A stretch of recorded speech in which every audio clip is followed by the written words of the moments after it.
Corinne. Salut Valérie. Voilà, donc je vois que tu m'as amené encore un objet tout à fait nouveau. Qu'est-ce que c'est? Alors aujourd'hui, en fait, je te propose de réaliser un marque-page en pâte Fimo. Bravo, d'accord. Donc voilà, on va travailler sur une pâte Fimo assez fine.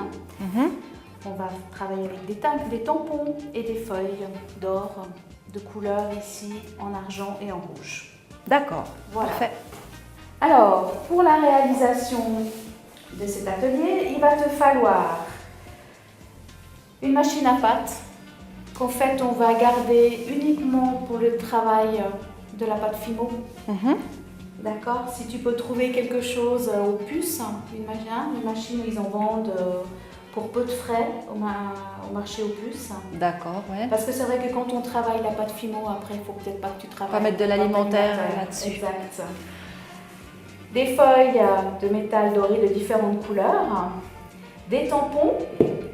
Tu auras besoin d'un cutter, des fils de satin de différentes couleurs, bien sûr des pinces Fimo, de la colle pour dorure et pour terminer il va falloir, on customisera avec des jolies petites perles et du papier Blechrein parce qu'il est important de travailler la pâte Fimo sur du papier Blechrein. En fait c'est un papier qu'on utilise pour la cuisson des pâtisseries. J'allais te demander parce que Becherein. Voilà, en fait c'est un papier qu'on utilise. Papier pâtisserie. Papier pâtisserie et en fait la pâte Fimo ne colle pas sur ce papier. Très bien. Alors pour cette première étape, tu vas donc préparer avec la pâte Fimo. On va prendre un bon quart de pâte Fimo. Tu vas la malaxer déjà au départ avec tes doigts pour la ramollir au maximum. Parce qu'effectivement, la pâte Fimo au départ est assez dure. Et en fait, elle se ramollit avec la chaleur de ta main. Parce que si on passe cette pièce directement dans la machine à pâte, tu vas en sortir des miettes. Ben déjà, ça fait des miettes dans mes mains, là, tu vois. C'est normal, en fait. Ça, c'est simplement la couleur. Certaines couleurs des pâtes Fimo sont plus dures à travailler que d'autres. Parfait. Alors maintenant, on va la passer une fois dans la machine à pâte avec la graduation 1 qui correspond à la plus épaisse. Alors, tu vas donc passer ta pâte là. Voilà, et tu tournes gentiment. Voilà. Comme nous, maintenant, on a envie de faire un carré, tu vas donc tourner ta pâte. Voilà, tu la remets. Encore une fois? Encore une fois, toujours dans la mesure 1, je dirais. Maintenant, quand tu sens qu'elle est un peu plus molle, on va passer à la graduation 2. Donc, on va travailler sur quelque chose d'un petit peu plus fin. Et tu fais exactement la même chose que tout à l'heure. Mais je la replie ou non, je la tu garde? la replies pas. Je la laisse comme ça. Pour l'instant, tu la... Voilà, là simplement, elle va s'étirer pour arriver à peu près la rondeur de ton tampon que tu as choisi. Maintenant, tu vas passer à encore plus petit, à la 3. En fait, en passant de 1 à 3, on évite qu'il y ait des bulles d'air dans ta pâte Fimo. D'accord. Comme ça, à la cuisson, tu n'auras pas de surprise.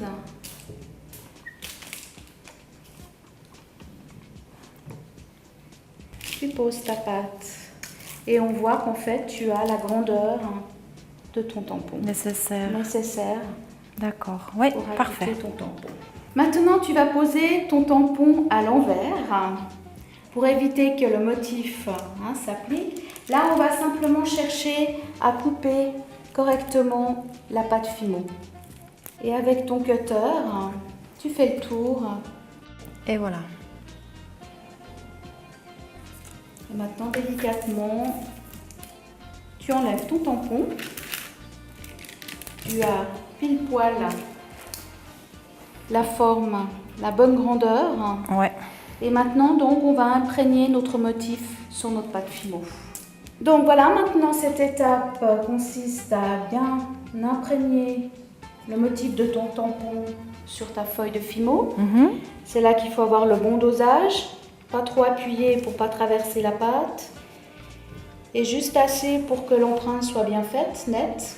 Comme ça, tu auras un dessin très joli. Voilà, parfait. Donc là, maintenant, ton empreinte est faite. Encore avant la cuisson, ce qu'il ne faut pas oublier, on va percer un trou sur le haut de ton tampon qui va nous permettre donc d'enfiler le cordon. Le trou, il faut qu'il soit à la grandeur de ton cordon. Alors maintenant, à cette étape-là, en fait, ce qu'il faut faire, c'est passer ta pâte fimo au four ménager. Et en fait, c'est à 110 degrés pendant 30 minutes. D'accord. Et tu la poses sur ce papier même? On pose effectivement sur le papier Blechrein, enfin papier de pâtissier, même au four. Il n'y a même pas besoin qu'il soit réchauffé d'abord. On peut le mettre sans doute à 110 au départ. Puis combien de temps alors? Une demi-heure. Une demi-heure. Alors maintenant, tu vas appliquer sur l'ensemble de ta pâte fimo la colle pour or. Il faut vraiment faire attention, vraiment prendre de la colle pour or. Oui. Si tu prends de la colle blanche ou autre colle, tes feuilles Ça marche pas. ne vont pas fonctionner. Non, elles ne vont pas adhérer. On ne va pas utiliser de pinceau parce qu'en fait, ça laisse souvent la marque du pinceau. Moi, j'utilise mon doigt. Bon, alors... Je mets, voilà, une petite boule sur mon doigt. Et en fait, je vais nettoyer ma pâte fimo. Voilà, j'étale assez rapidement pour éviter en fait de laisser mes empreintes. Tout bêtement sur la pâte fimo. Maintenant, en fait, il faut juste attendre. Il y a vraiment un très léger temps de séchage. En fait, on voit très bien qu'ici, c'est un petit peu blanc. Quand cette couleur blanche va devenir transparente, c'est le moment idéal pour appliquer les feuilles d'or, enfin les feuilles de couleur. D'accord. Maintenant, tu vas donc prendre tes feuilles de couleur. Alors en fait, il est important avec ces feuilles de couleur, tu vas remarquer qu'en fait, tu as une face, une couleur, et l'autre côté, c'est neutre. Donc il est important toujours que ta couleur soit face à toi. Tu vas appliquer où tu veux mettre ta couleur. Tu poses simplement ta feuille. Voilà, tu vas gratter dessus. Comme ça, par exemple? Tout à fait. Et tu retires. Voilà, et tu peux constater qu'en fait, ta feuille de couleur s'est imprégnée sur la colle. Après, on peut jouer avec une deuxième couleur. Donc, toujours la couleur vers soi. Toujours la couleur que tu as choisie vers toi. Si par hasard, tu fais le contraire, ça ne marchera pas. Rien s'imprime. Voilà. Maintenant, tu vas passer autant de fois les feuilles qu'il faut pour qu'en fait, ton carré ne soit plus collant. Que ta plaque de fimo soit vraiment toute décorée, en fait, qu'il n'y ait plus de colle. En fait, il y a un jeu de relief où maintenant on voit bien apparaître le dessin de ton tampon. Alors, est-ce que maintenant, pour savoir donc si tu as bien tout, on passe simplement le doigt. Effectivement, à certains endroits, je sens qu'il y a encore de la colle.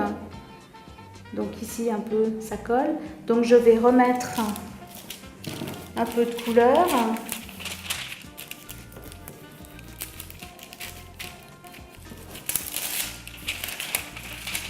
Voilà, parfait.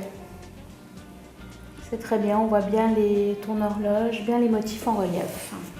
Alors maintenant, il ne te reste plus, Valérie, qu'à installer le petit cordon avec les perles.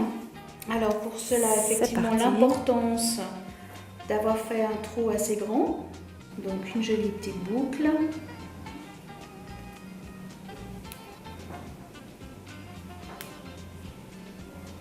Voilà.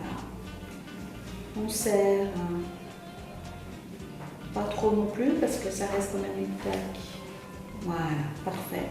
Maintenant, il te reste à installer les perles qu'on va fixer en faisant des nœuds. Commence par faire un nœud, près de nos plaques de fimo.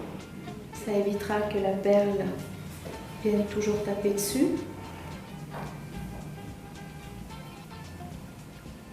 L'installation de la deuxième perle.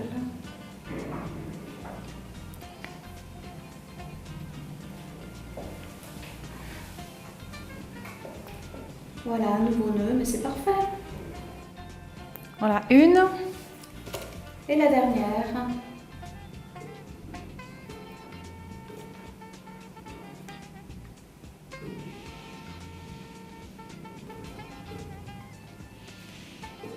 Ben bravo. Maintenant, bateau marque-page est terminé. Parfait, merci. Et puis ça fait un joli petit cadeau à offrir, ça aussi. Tout à fait, c'est un très très joli petit cadeau à faire. Voilà, en fait, je voulais encore te proposer de voir d'autres exemples que j'ai réalisés avec la pâte Fimo.